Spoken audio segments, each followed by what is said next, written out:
Seorang gadis dari latar belakang miskin menikah dengan pria dari keluarga kaya yang terkenal. Ini adalah hal yang baik untuk dirayakan. Tapi setelah menikah, suaminya mengatakan kepadanya, untuk menjadi bagian dari keluarga kami, harus bermain game dengan seluruh keluarga. Pada tengah malam hari ini adalah tradisi keluarga. Dengan menyelesaikan permainan, maka akan resmi menjadi keluarga kami. Meskipun kedengaran aneh, tapi untuk diterima oleh keluarga suaminya, dia tetap mengatakan ya. Pada tengah malam, seluruh keluarga berkumpul, dan meminta pengantin wanita memilih kartu, untuk menentukan permainan apa yang akan dimainkan. Dan ketika dia mendapat kartu, pengantin wanita tersenyum, karena dia mendapatkan kartu petak umpet. Ini adalah permainan anak kecil. Tapi tidak disangka, wajah semua orang langsung berubah. Terutama suaminya, ekspresinya sangat cemas. Main petak umpet, ayah. Ayah mertua mulai memperkenalkan aturan permainan. Pengantin wanita adalah anggota baru, bisa bersembunyi di mana saja di rumah. Orang lain bertanggung jawab untuk menemukannya. Demi keadilan bermain, semua kamera akan dimatikan. Tapi apa yang pengantin wanita tidak tahu adalah, pintu juga terkunci diam-diam. Dimulai dengan musik, dia mulai menemukan tempat untuk bersembunyi. Tapi pada saat yang sama, ayah mertua membagikan senjata ke semua orang. Abang kedua adalah senapan panjang. Bibi adalah sabit besar. Ibu mertua adalah busur dan panah. Kakak perempuan adalah pistol kecil. Kakak ipar adalah Tony. Apa-apaan ini? Seberapa tua barang antik ini? Sekeluarga bersenjata lengkap. Apakah ini petak umpet? Ini jelas permainan berburu. Dan pengantin wanita yang tidak tahu, dia bersembunyi di lift sayuran, dan menyembunyikan diri sendiri. Suaminya tidak terlibat dalam permainan ini, hanya bersembunyi di dalam ruangan. Tapi segera ia membuat pikirannya. Tapi segera ia bertekad untuk keluar, dan menemukan pengantin wanita. Hanya terlihat ruangan yang kosong. Sementara itu, pengantin wanita akhirnya tidak bisa bertahan lagi. Dia meninggalkan lift sayuran, dan pergi ke koridor untuk melihat apa yang terjadi. Rupanya suaminya, dia membawa pengantin wanita untuk bersembunyi di samping tempat tidur. Pada saat ini pembantu datang. Dia di sini, kemarilah. Aku menemukannya. Segera kakak perempuan berlari masuk, melihat pembantu yang terluka parah. Dia sangat terkejut. Dia menganggap pembantu sebagai pengantin. Melihat adegan berdarah ini, pengantin wanita akhirnya menyadari, dia adalah mangsa yang diburu. Setelah anggota keluarga menarik tubuh pergi, suami membawa pengantin wanita bersembunyi di sudut. Dia memintanya memakai sepatu agar lebih mudah untuk melarikan diri. Dan dia juga memberitahukan hal sebenarnya. Leluhur keluarga ini bertaruh dengan para iblis. Selama dapat membuka kotak ini, maka akan mendapatkan bantuan iblis. Setelah leluhur memenangkan taruhan, lalu memulai bisnis permainan meja, keluarga mulai menghasilkan banyak uang dan menjadi orang kaya. Setiap menambahkan anggota baru, maka harus mengambil kartu dan bermain permainan. Ini juga telah menjadi tradisi keluarga. Dan sesuai dengan aturan permainan, mereka harus membunuh pengantin wanita sebelum fajar. Jika tidak, seluruh keluarga akan menghadapi takdir buruk. Untuk menyelamatkan nyawa istrinya, suaminya menyuruhnya melarikan diri dari dapur. Dirinya pergi ke ruang kontrol untuk buka pintu.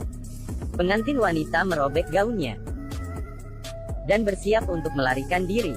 Tapi siapa sangka baru saja dia berbalik. Saat keluar dari pintu langsung ketemu keluarganya. Aku menemukannya. Pengantin wanita ketakutan dan berbalik badan melarikan diri. Namun, dia bertemu kakak perempuan. Ya ampun. Sial, Emily. Kau harus membidik. Aku tidak tahu apa yang kulakukan. Dia terpaksa bersembunyi di ruang belajar dulu. Dia mencoba untuk melarikan diri melalui jendela. Tapi jendela terkunci dengan rapat. Dia ingin meminta bantuan lagi. Tapi itu tidak berhasil. Yang lebih sial adalah, kakak kedua tiba-tiba mendorong pintu dan masuk ke dalam. Keduanya sangat canggung. Aku di sini hanya untuk mendapatkan anggur. Untungnya, dia masih pria yang baik. Dia sengaja melepaskan pengantin wanita.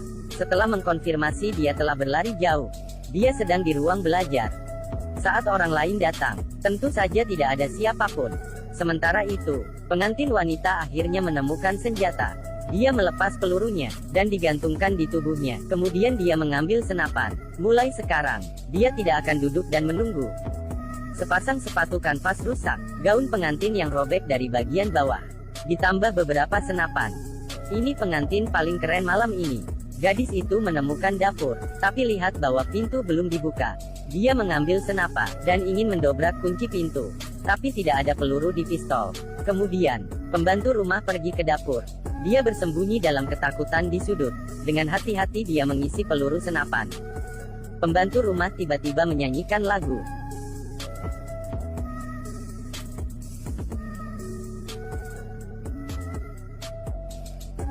Dia berhenti sejenak, tapi dia segera terus bernyanyi.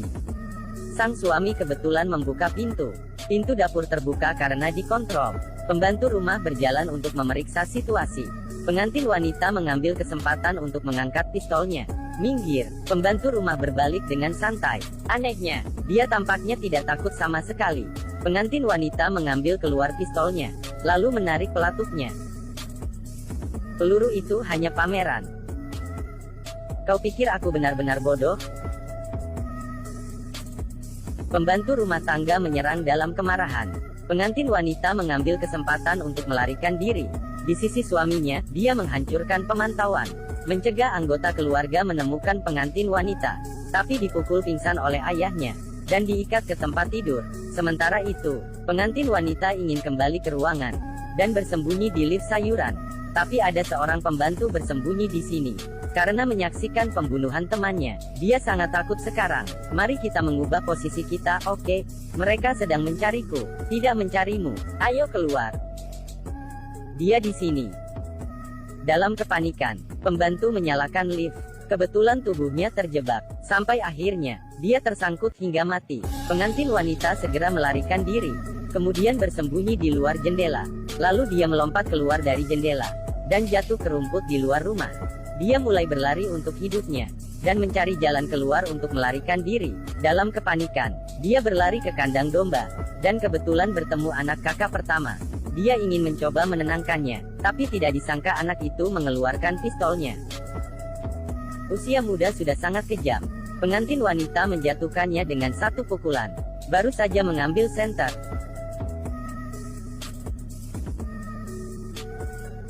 Disitulah mereka membuang mayat. Setiap kali dalam permainan petak umpet, mayat anggota keluarga yang sudah mati, semuanya disembunyikan di sini. Pengantin wanita merangkak keluar dengan sekuat tenaga. Setelah melewati pintu pagar, datang ke pinggir jalan untuk meminta bantuan orang yang lewat. Tapi tidak disangka, orang itu mengabaikan permohonannya, dan langsung pergi.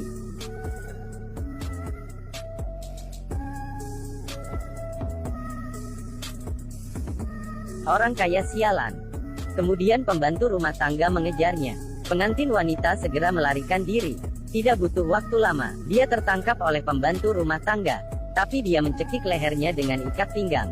Hampir mencekiknya hingga mati. Akhirnya pengantin wanita masuk ke dalam mobil. Segera dia melarikan diri dengan mobil. Di dalam mobil, dia terhubung dengan pelayan mobil, dan memintanya untuk melaporkan polisi.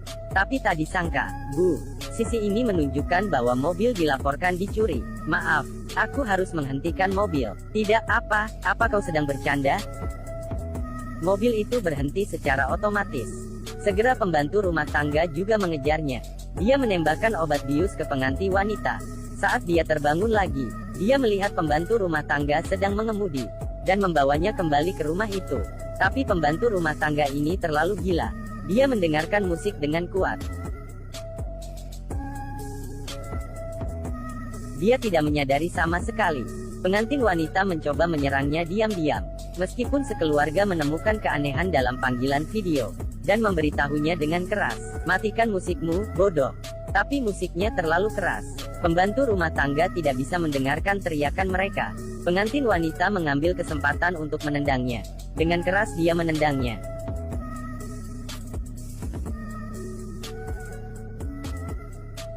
Mobil langsung kehilangan kendali, sehingga menyebabkan kecelakaan mobil yang mengerikan. Tapi untungnya, pengantin wanita masih hidup. Tapi detik berikutnya, kakak kedua tiba-tiba muncul.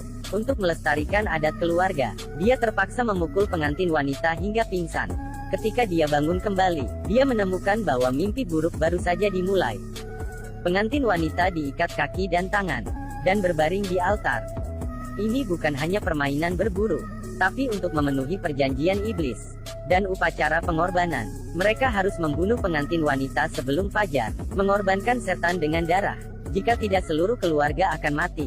Tapi pada titik kritis, pisaunya jatuh perlahan-lahan, ekspresi sangat kesakitan. Kemudian dia mengeluarkan darah. Semua orang mulai muntah darah. Tapi hanya kakak kedua yang tidak bermasalah. Beracun. Ternyata dia meracuni semua orang. Dapat membuat mereka muntah darah. Tapi racun tidak akan membunuh mereka. Dia menyelamatkan pengantin wanita. Mereka baru saja akan melarikan diri. Tapi tiba-tiba ia dihentikan oleh kakak ipar kedua.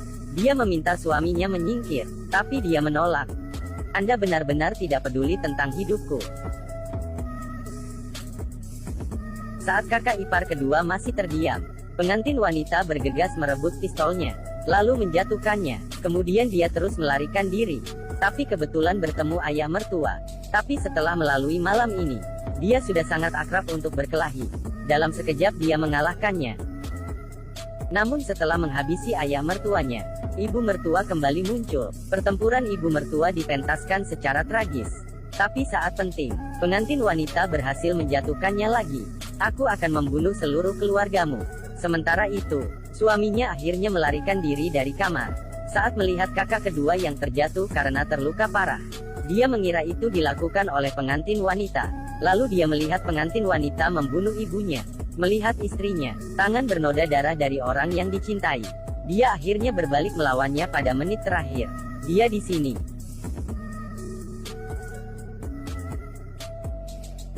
Upacara pengorbanan dilanjutkan. Suaminya memegang pisau, bersiap untuk menembus hati pengantin wanita. Tapi tiba-tiba, pengantin wanita menghindar. Pisau menembus bahunya. Dia berjuang turun dari meja. Seperti domba yang sekarat, dia berteriak dengan emosi. Tidak ada yang berani mendekat. Tapi saat itu juga, Bibi melihat keluar jendela. Ekspresinya menjadi putus asa. Dia membuka tirai. Sinar matahari yang pesona memancar masuk. Sudah pagi. Upacara pengorbanan gagal. Semua orang dalam keluarga ini akan mati.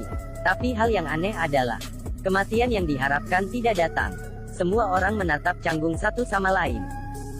Apakah perjanjian iblis hanya trik yang menipu orang? Tapi meski begitu, Bibi masih percaya pada keberadaan iblis. Gadis itu masih harus mati. Bibi itu digoreng menjadi tumpukan lumpur. Ternyata perjanjian iblis itu nyata. Kemudian terdengar satu demi satu ledakan. Kecuali pengantin wanita, semua orang digoreng menjadi lumpur, termasuk suami tercintanya. Dalam kobaran api, seluruh rumah itu terbakar, dan mengakhiri kejahatan keluarga ini.